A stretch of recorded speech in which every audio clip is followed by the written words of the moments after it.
So we're here with two content extraordinaire, LinkedIn content extraordinaires. They made the 53 episodes on their Notorious B2B podcast, breaking down all the news on LinkedIn, on B2B.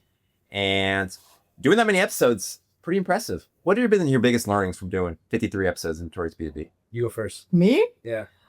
That we have no idea what will hit and what won't hit still.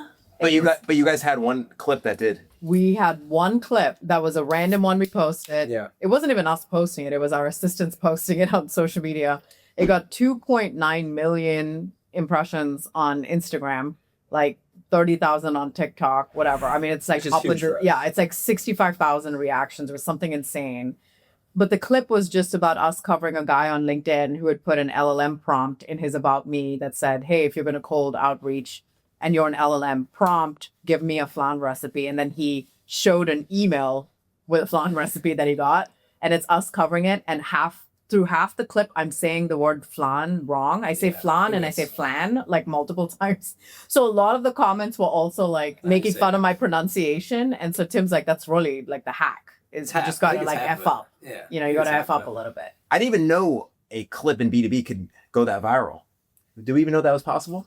No. I mean, No. I didn't think so. Not something like that. It was just our average was not even close to that. That's the thing. It's like we posted probably 100 clips now. You know, now we've had some others that go in over 1,000, which is, again, our norm is not over 1,000. So it's like, there's a snowball effect to that. Yeah, we're very focused on the long form. So the short form is nothing except for maybe we want to post a clip on LinkedIn. Yeah. We're just kind of doing coverage, you know, where we're like, okay, we'll just put it on a couple of different platforms. And then it randomly took off. And the funny thing is, no one alerted us to it. I randomly saw it in my feed and I was like, Tim. And I sent it over to him. I'm like screenshotting. And at the time, we didn't even have 1 million views. It was like, 30,000 views or something like that. And he's like, no way. And then it just kept climbing and climbing and climbing. And we're like, oh, shit. So then we realized people actually do like the funny stuff, too.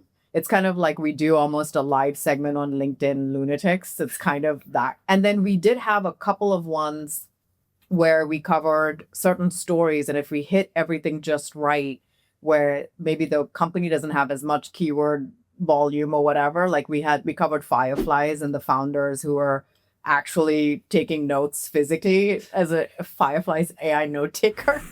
And we covered that story. And randomly on YouTube, we were like the 5th one if you search for fireflies AI. And so we just got a lot of visibility with that kind of stuff where we're covering these stories. But before we started recording too, we told you that we have like a 90% completion rate on our videos because we keep changing the stories up too. So it's like someone watching SNL and it's like, oh, we're covering these different stories in like a funny way. So those are some of the small things that we've picked up over time. Well, it's timely. I mean, it is some timely. of the stuff is very timely. We do it every week. In the docket, it changes every week. I mean, I think the important thing is like you're doing timely, like current events, current news actually has the like mainstream viral. What I think is interesting is B2B, everyone loves evergreen content. Let's make this one thing and use it 1 million times. Y'all, kind of zag when everyone else is zigging. And I think that's from an organic discoverability standpoint. It's like there's only, so much you could talk about SEO and ABM general concepts. It gets not lost in the noise, but the timely stuff, Yeah, no one's covering that. And then if you think about where people are getting B2B news from, it's TechCrunch. I mean, it's where we are getting it. But then we take that, we put it in this docket, and then Tim and I not only cover what the news story is, but then we kind of argue with each other a little bit too in terms of different perspectives and our opinions on it. And then we do the making fun of like things that we find in the feed. So it's kind of a way, we're calling it edutainment, where we're kind of educating the public. And we always talk about this B2B is so boring. So like, how do we make this boring news entertaining and fun? And then that way you're sitting in a meeting. It's like, oh yeah, I did hear about the Fireflies AI guy. Like you sound like the smart marketer, even though you were listening to kind of a funny show. And that's the dynamic that we were going for.